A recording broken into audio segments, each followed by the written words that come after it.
audience, this is the new Lexus. It is the new Daily. Got a pretty good deal on it. Everything seems to be in mechanically good shape.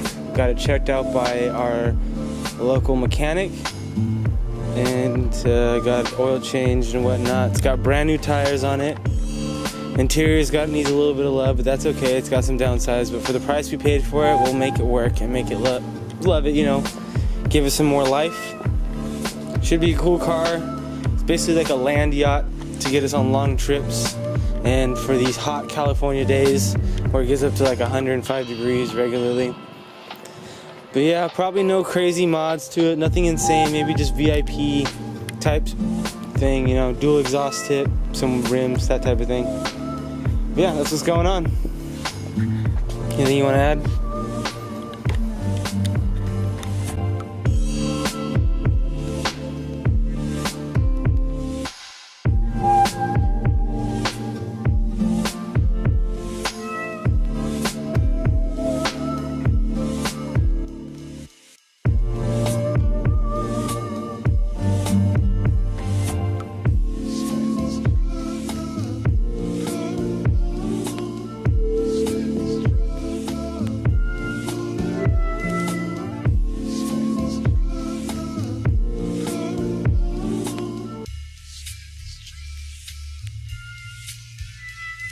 What's up, audience? I'm here with Matt from Bad Monkey Drifting. What's up? We are trying to figure out why the hell the S12 died. Fortunately, he's a master S13 and E36 and several other chassis magicians, so we're gonna dive into this S chassis and see what we can figure out. Okay, so this is a power probe.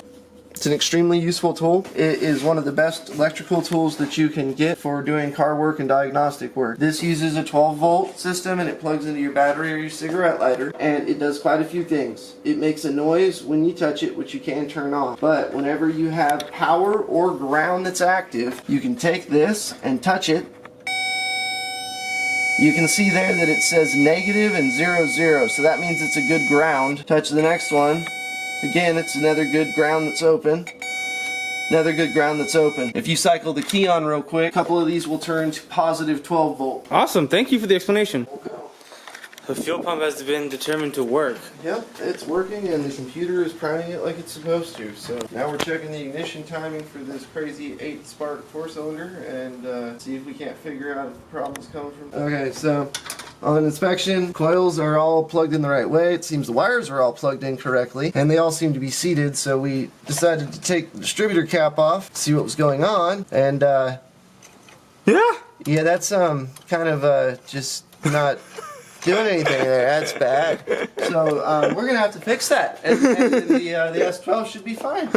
Because that's boo-boo. I'm a fucking noob, god damn it. This is what holds that to the shaft. Look, this thing's just spinning. The motor's not moving. That's just... So it's just one of those bolts that you have to put Loctite on, and yep. they just didn't. No matter what, 100%. Every time has to be Loctite. And they screwed it in. After enough vibrations from spinning in the motor, it backed its way out. This started flying around, and quite obviously she couldn't get spark. That's why she was misfiring on 2, then 3, then 1, then none, and back. That's why. Yeah. Because it literally was back and forth and back and forth. There's no clocking here, so it was just kind of throwing sparks wherever.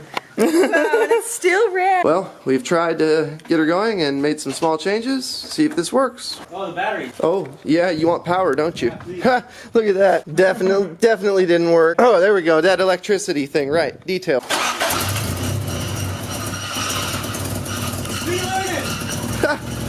It's alive.